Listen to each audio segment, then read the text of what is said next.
whenever you are ready. Okay. Let me take a deep breath. Okay, so today I will be talking about plant-based diets and their relation to preventing diseases. So first, this is just something I like to do before all my presentations. It's like a little table of contents, so I just like to go over what I'm going to be talking about. So first, I'll give a little background information and then go over my research question. Then I'll be talking about my definitions, the literature review, and the gap in the research. Then we'll go into my method, the assumptions relating to the method, and then my results and limitations and implications, of course. So my research question is, how does the integration of a plant-based diet and a person's lifestyle improve overall well-being and increase disease prevention as a result? So first, I just wanted to discuss a little bit why I chose the topic that I did. So my mom's a physician's assistant, and she's always telling me all these stories, not mentioning names, of course, but she has told me in the past few years, my data also supports this, that the number of patients with serious diseases like diabetes and heart diseases have been increasing significantly over the years. And what her and I don't agree with is that nowadays the healthcare system is basically all about prescribing pills and for everything, because that's what makes the system money. And I think doctors should really be able to advocate for the overall health of their patients. And I think, we as individuals, it's kind of our job to do our own research for ourselves and kind of figure out what's best for us. And so that's, this is a topic that I'm really interested in. That's why I chose to research it. And these conversations with my mom really helped me to identify a problem that I wanted to come up with a solution for.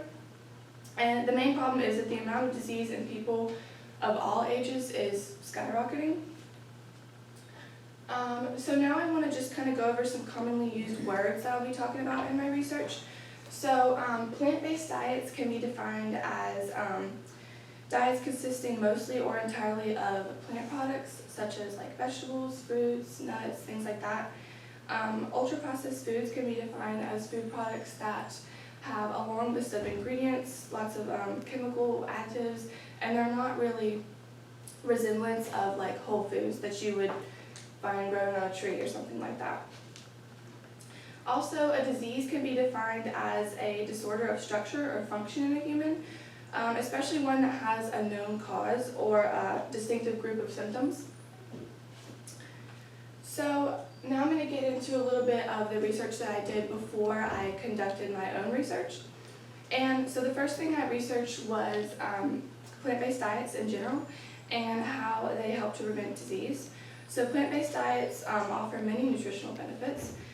The main thing that they do is they increase antioxidant levels in the body, which are commonly known to help fight off disease because they get rid of free radicals that damage our cell structures, leading to a weaker immune system, and then that makes us more susceptible to diseases and things like that. This information was found by Zaman Ayaz. I also want to talk about ultra-processed foods as they're a very important component of my study. They're very important to consider when conducting research on disease prevention. So optimal health requires all nutrients in the correct proportions and ensuring the provision of energy and small molecules. So the typical American diet, as we probably already know, is riddled with ultra-processed foods, and it would not technically be a diet, considered for optimal health. Plant-based diets, however, include low levels of saturated fats and cholesterol, contributing to a healthy blood lipid profile. And this helps with brain function and the prevention of neurodivergent disorders. This information was found by Alison Bridgesek, who is a staff scientist at Maryland University. Now I want to talk about some information that I was able to find regarding plant-based diets and their effects on well-being. So I discovered that there is a direct link between overall well-being and the human body's resilience and ability to fight off diseases. So improved mental well-being has been proven to reduce the risk of developing harmful diseases like heart disease. And more sleep and less stress can significantly lower the risk of developing diseases such as type 2 diabetes, which is growing in prevalence by the day. This information was provided by Evelyn Medawar, who holds a position at Max Planck Institute for Human Cognitive and Brain Sciences. So the main gaps that I identified in my research was how plant-based diets directly affect well-being in a positive way, and what specific aspects of well-being are improved by plant-based diets. So the method I chose to go with was like an experiment, kind of like a case study of sorts, and I wanted to really dive deeper into the subjects' diets that I had multiple participants, and I really wanted to examine the effects of different food choices on certain aspects of well-being. So a little bit of information about my research. I had 2 participants in my study. They were both between the ages of 16 and 18. And I asked these people the same set of questions before and after they went a week following a specifically assigned diet. So participant 1 followed a strictly plant-based diet, while participant 2 followed kind of just, it was like a control diet. So think about your typical teenage diet. It's like a control. It's not very plant-based. And obviously, you know, ultra-processed diets, they include meat and things like that. So there were a total of 5 questions asked before and after the study. Each question was formulated the same way. So an example of one of the questions is, how happy are you on a daily basis? And then I did also ask them to rank how happy they were feeling currently on a scale of 1 to 10, with 1 being the least happy and then 10 being the most happy. And then here are just some of the aspects of well-being I focused on. So we have, there's positive and negative. We have happiness, fatigue, irritability, energy, and anxiety.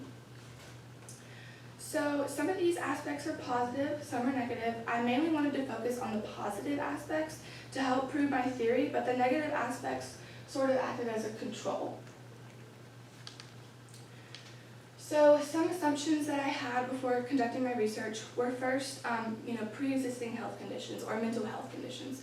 And, out of the respect for my participants, I wasn't really asking any questions about these kind of things, but obviously they could kind of sway the results depending on their pre-existing issues and whatnot.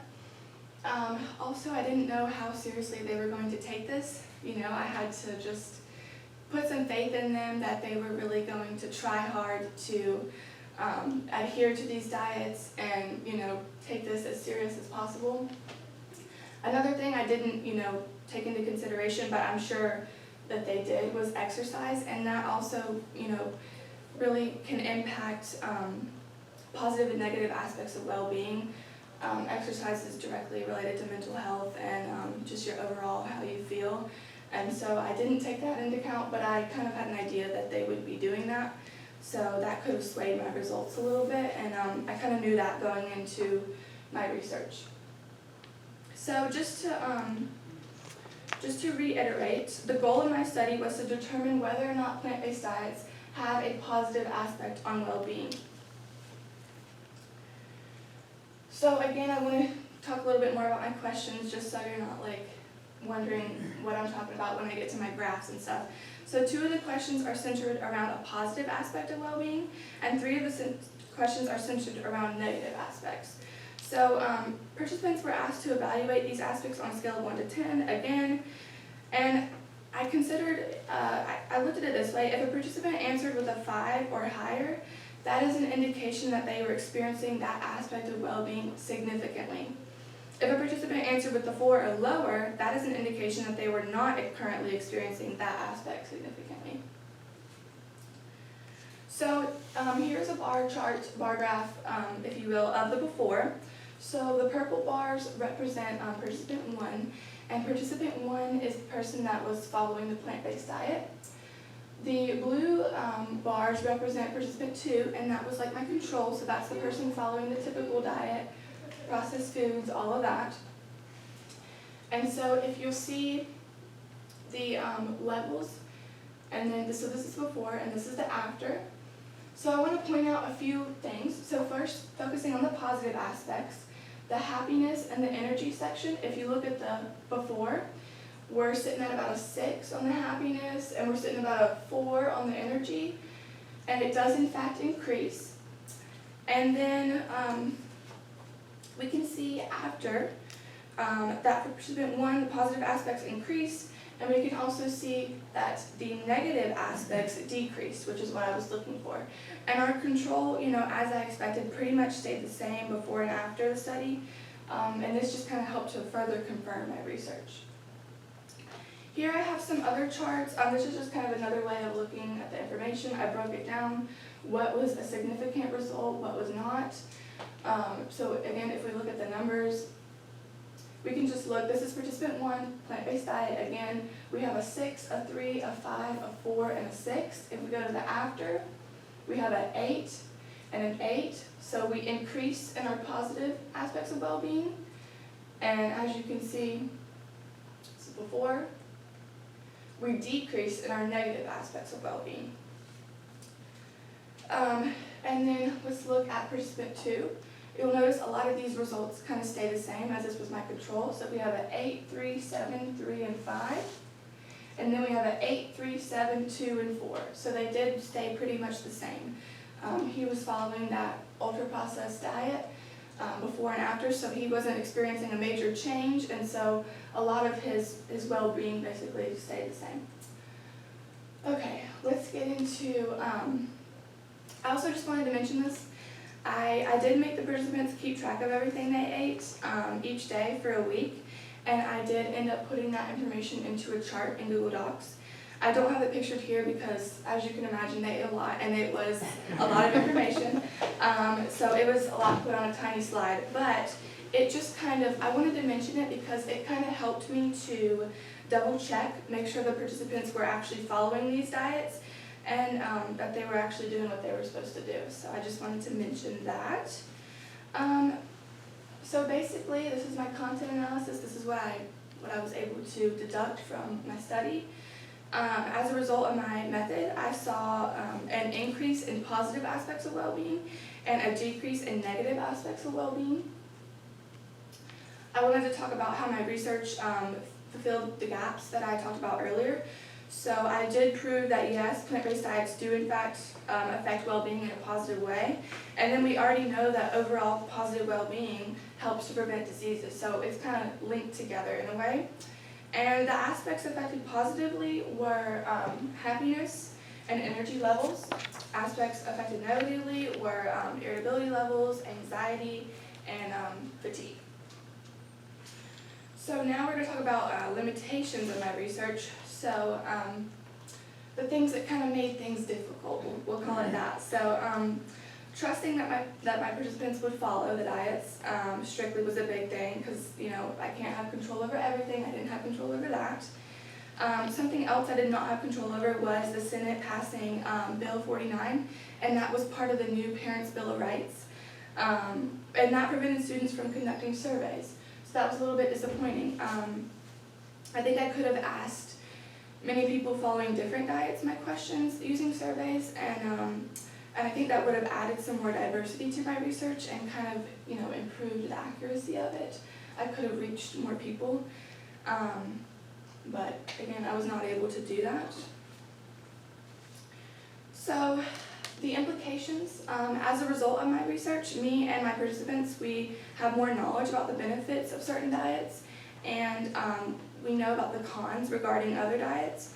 And with this new information, we can make better informed dietary decisions in the future that can help to prevent diseases in our future. So I thought that was really cool. In conclusion, benefits of plant-based diets, they have been proven, I proved it, they have been proven to improve overall well-being, and as a result of improved overall well-being, people can help to prevent diseases. And this research is very important because I think our future generations need to know about this.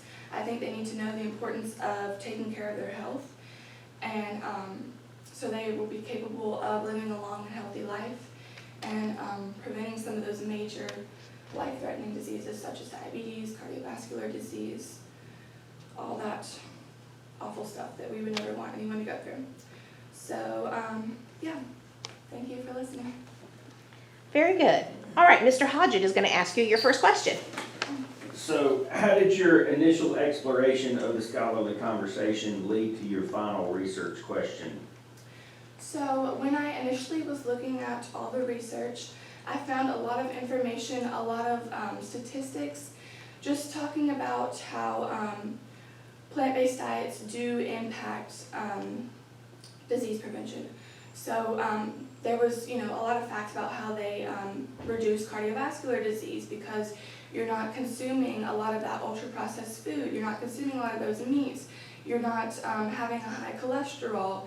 Your arteries, they flow better, and so that's a direct link to cardiovascular disease. So I figured out a lot of that kind of statistical information. What I wanted to focus on was well-being. So I knew that fact, and I could go based off of that. And so I wanted to just prove how overall well-being actually helps disease prevention. So I just saw a lot of statistics, and that gave me the basis for my research, definitely. Okay, good job, thank you.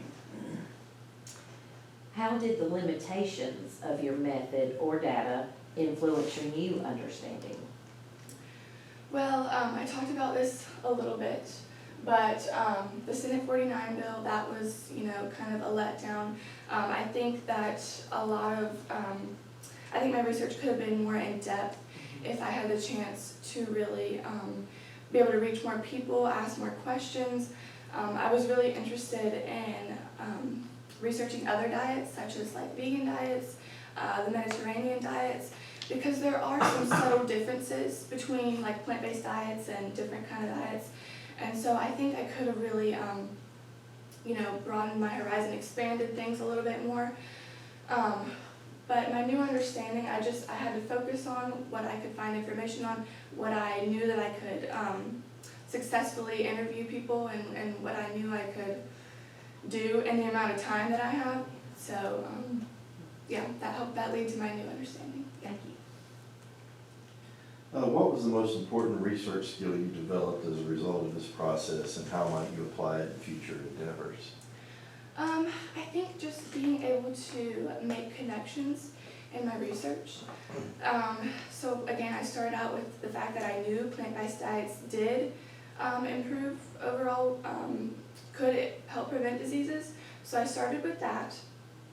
And then I thought, what's something I could research that's not strictly medical? Because at first I wanted to hook people up to machines and do a before and after, run some diagnostics, and I thought, you know what, I'm definitely not going to be able to do that. So let me focus on something I can do. Let me focus on well-being. Let me ask them questions. Let me ask them about their happiness, about their fatigue levels, about their energy.